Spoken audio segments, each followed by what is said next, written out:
Hi, we're Pepperroot Gaming. I'm Dragoon. Hey, hi, and I'm Dirg. Thanks for watching.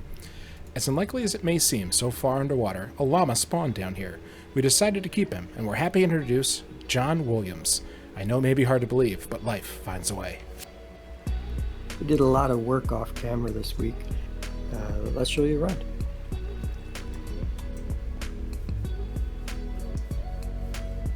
So we added some wireless lava by using these ender tanks. Let me get into first person view here. There you go. Okay, so we make lava through the jar, which spits it into our jumbo tank, and this pipe pulls it out, puts it in the ender tank, and it appears into any ender tank that has the corresponding three colors on the top there, which you can see the orange, orange, orange, and orange, orange, orange. So we have lava wherever we want it. Right now we've got it going into our smeltery system. Pretty much the same way. We also have our items from the monster farm here. See, right here, and this ender chest, which is basically the same thing, but for items. White, white, white, coming up, going into our drawer system that we built on that back wall way back there. There's a third one for the overflow stuff, but behind this controller there's another one with a pipe going into the controller unit to take everything from the monster farm and dispense it into the appropriate drawers. It's empty right now because we've got a filter on the trash can to throw out all the random stuff like the bows and the armor pieces, the shovels, the swords, the fishing hooks, and the tridents. Got that taken care of. One of the other things we've done is we've added the storage scanner here. This interacts with the modular storage units we had last episode and allows you to scan storage locations in the radius you set here. This is great because it allows you to map all of these other existing storage containers and search the storage for all of them, including the items you have saved on the storage cards we made last time. It does require power, but with that comes some other really cool capabilities, like this mobile tablet here. Once I pair this to this storage scanner, I can actually be anywhere in the world and use this tablet to access the storage. This is both taking from and storing items. So if I ever need to craft anything while I'm on the road, here's a great way to do it. And it also interacts with the drawer controller here for sending items off into the storage spots or pulling from them. So it's great all around. One of the coolest things I like about the storage drawers here is the drawer controller. Not only can you go up and right click on it instead of the drawers to deposit the item in your hand, but if you double right click, any item you have in your inventory that matches the drawers will actually get pulled out of your inventory and placed into those drawers. So super convenient for coming back from a run and just dropping off everything you have. Dragoon mentioned that we needed power for the storage scanner. You might be wondering where that power is coming from, and it's coming right here from these slimy mycelial generators that we got from some quest rewards. We did have some Flux networks plugged into it under Dragoon's network, but I figured we should probably put them on camera for doing just to show how to do it, since it's not entirely intuitive. The generators themselves run off of the power of slime and milk. So you've got a cow here hooked up. I haven't given him a name yet, so if you've got a good one for that, toss it in the comments. Kind of kills me to say that. No, I was actually going to applaud you for it. That was a pretty good tie-in. But yeah, we got them here so that we can just keep milking them over and over again like this. And then the slime comes from our monster farm for the sky slime and the regular slime. And the blood slime comes from melting down all the rotten flesh in the smeltery over there. So it's feeding both of them and lasts a really long time. They put out 200 FE per tick, which is quite a lot. I think the charcoal one was only doing 64. So it's a big difference. But the network, you get these flux plugs from quest rewards sometimes, or you can make it yourself using the jars, I believe, is the proper way to do it if you don't get lucky like we did.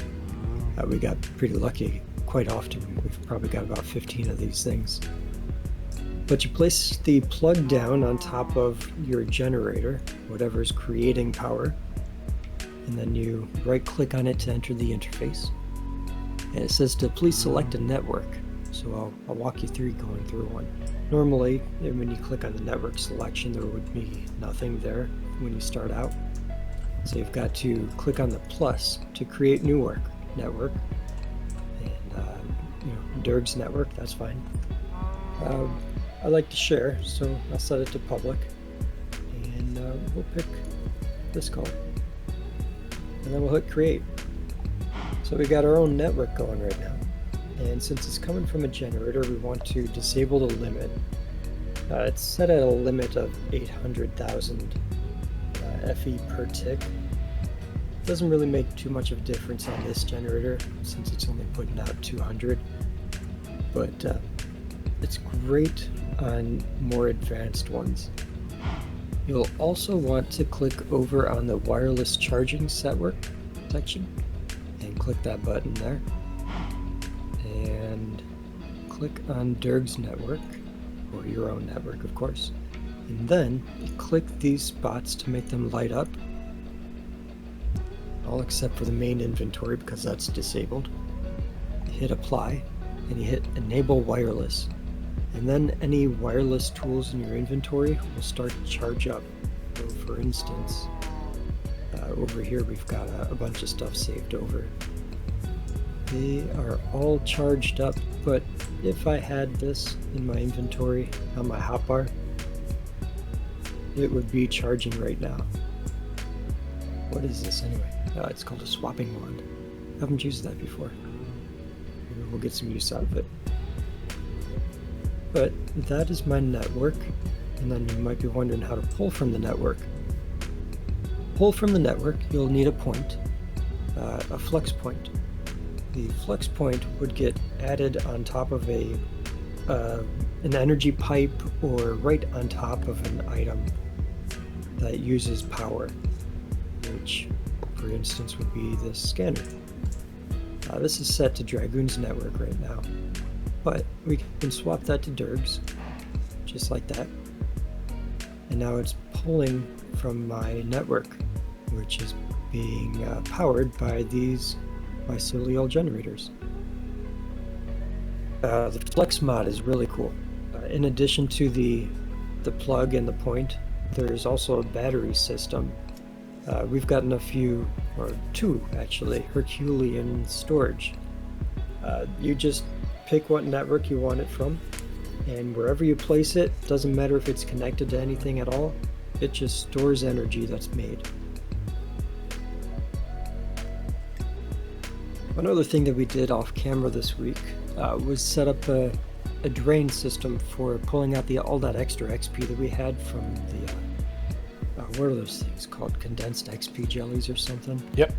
Orbs. Yeah. Right.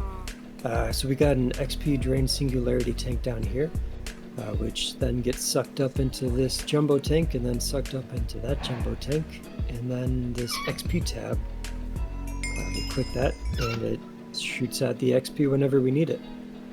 And if we stand on top of this, as you see, it's pulling out all the XP I had.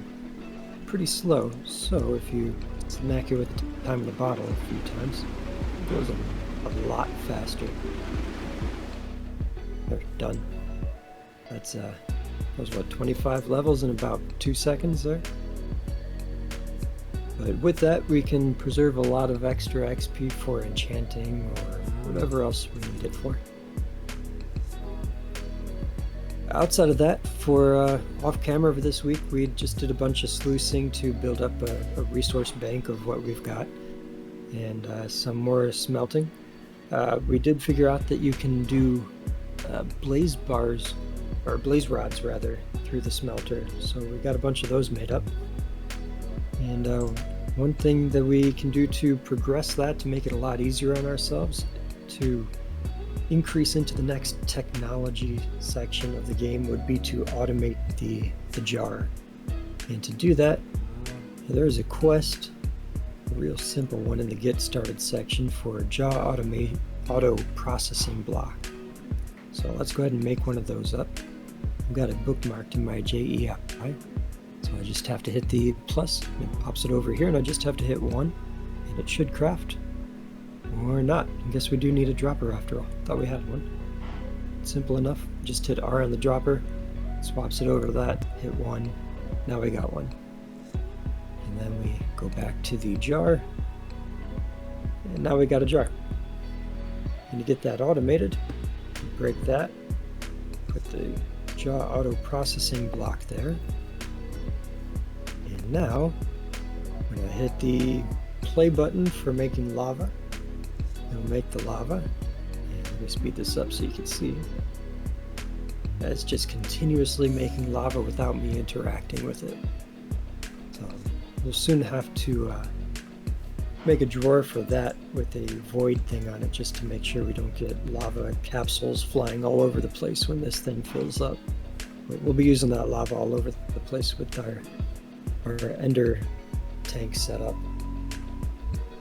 So one of the things that's really getting old at this point is to keep turning the pumps on for these iron sluices. And there's a couple ways that we can improve this. First of all, we're going to go ahead and improve the iron sluice to the diamond sluice, and we're going to improve the mesh that's in there from the gold to the diamond as well.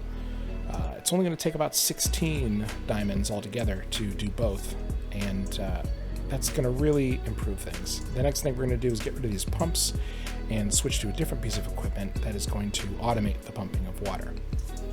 So first thing we're going to do is improve that pump that we were just talking about. We are going to craft 2 of these aqueous accumulators here. So I've already made one, but it looks like it just needs a couple of copper, a bucket, some iron, and this redstone servo, which itself is real simple. Just 2 pieces of redstone and a cast iron ingot. So I'm going to go ahead and get one of those, or rather 2 of those, crafted. There we go. So I have 2 of them here in my inventory. Let's go ahead and get those placed. Alright, so the first thing we're going to do is go ahead and clear out these pumps. Get those out of the way. We can place these new accumulators here, and they do need to be facing at least water on 2 sides. So if I place both of these, you can see that they're touching water on, in this case, the east and the south side, and in this case, the west and the south side. Now, the reason we're upgrading in the first place is that the iron sluice cannot be automated. So if I go ahead and drop some pipes here, you'll see they won't attach. Well, they'll attach to each other, but they won't attach to the sluice. So, next step is going to be upgrading these sluices. So let's go ahead and get these out of here. You will need them for the crafting recipe, so go ahead and get them in your inventory. Now, the next step is to go ahead and pull the diamond sluice, and you'll see it will actually require that iron sluice and 3 diamonds. So let's go ahead and get both of those crafted.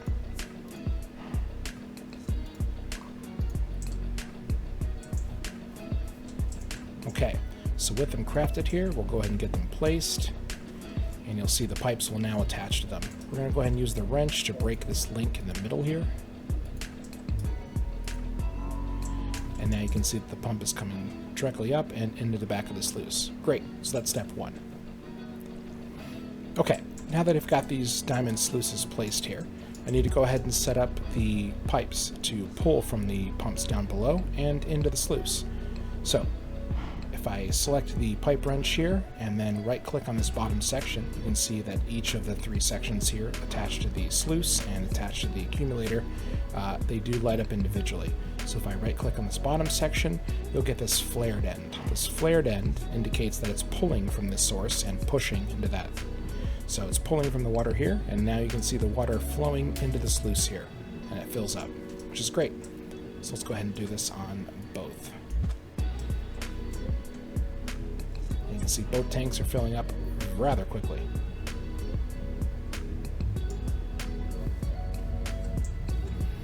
Okay, so now we have water pumping into the sluices, and now we need to go ahead and add a mesh. And as long as we're going and upgrading these, let's go ahead and upgrade to the diamond mesh. So let's hop back in here, and we can see the diamond mesh is 4 diamonds, and then again the string and sticks here. So let's go ahead and get 2 of those crafted. It looks like we are 1 diamond short, so we'll go ahead and we'll place this one here.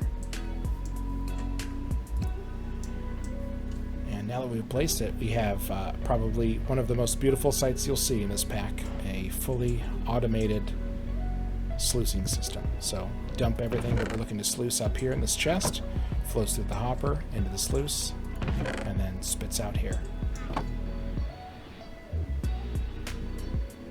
Beautiful. So we're going to craft another diamond mesh here.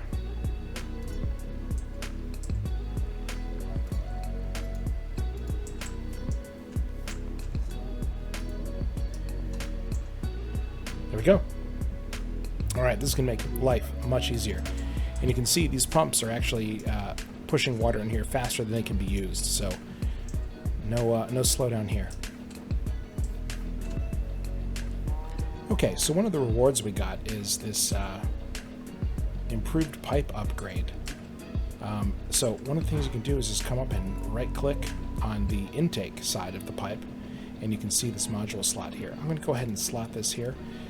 Might not do a whole lot of good on this this water pump here, but it actually improves the intake of whatever fluid you're pumping.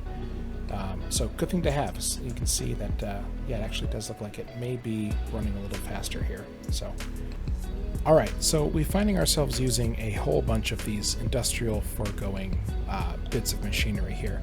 So all of them require latex or things made from latex like plastic. So we're going to go ahead and get something set up to go ahead and get that resource kind of mined for us. First thing we're going to need is these fluid extractors here. They require a pity machine frame, a piston, some iron ingots, and some cobblestone, and a lightweight pressure plate, which is just 2 gold ingots placed in a line here. So we've already got a few of these set up, so we're going to go ahead and get them placed here. They always place facing away from you, so go ahead and place one here, one here, one here, and one here, which are going to be facing towards the center, and that way they'll all be able to operate on the same log that's been placed and push that material upwards. So we're going to go ahead and place, we've already crafted a latex processing unit, which we're going to place here at the top. So let's go ahead and get that. One higher. Oh, sorry, thank you. No problem. We just need some space for the pipes to proper. Yeah. Well, I guess you could go there. So let's go ahead and get this placed. Here we go. And let's get this dirt out of the way. So the logs are going to get placed in the center here. So we need something to put that log in place. So we're going to need a block placer. Let's go ahead and mine that bit of dirt down from below. And what we're going to need is this mechanical placer here from Mini Utilities. It requires a dispenser, some gold, a block of redstone, and some diamonds. So let's go ahead and try and get that set up. Full disclosure, we haven't tried this before, so don't actually know if it's a block placer or not, but by the name of it, I assume it is. So we're going to Google for it, really help. And it's asking for things to be placed, so I think we're on the right track here. So let's go ahead and get some logs to load this thing up with. And we've got a hefty amount of oak logs, which seems like a pretty safe bet. So let's go ahead and get those placed in here, and there it goes. It went ahead and spit it back up, and we can see that all of these have started working on it. You can see it actually starts mining it, just like it's a resource here in the center. So as they extract the fluid from this log, it starts to show those cracks on the surface here. So, to make sure that we're getting the resources into the proper place, which is up here in this latex processing unit, we're going to go ahead and drop some pipes on here.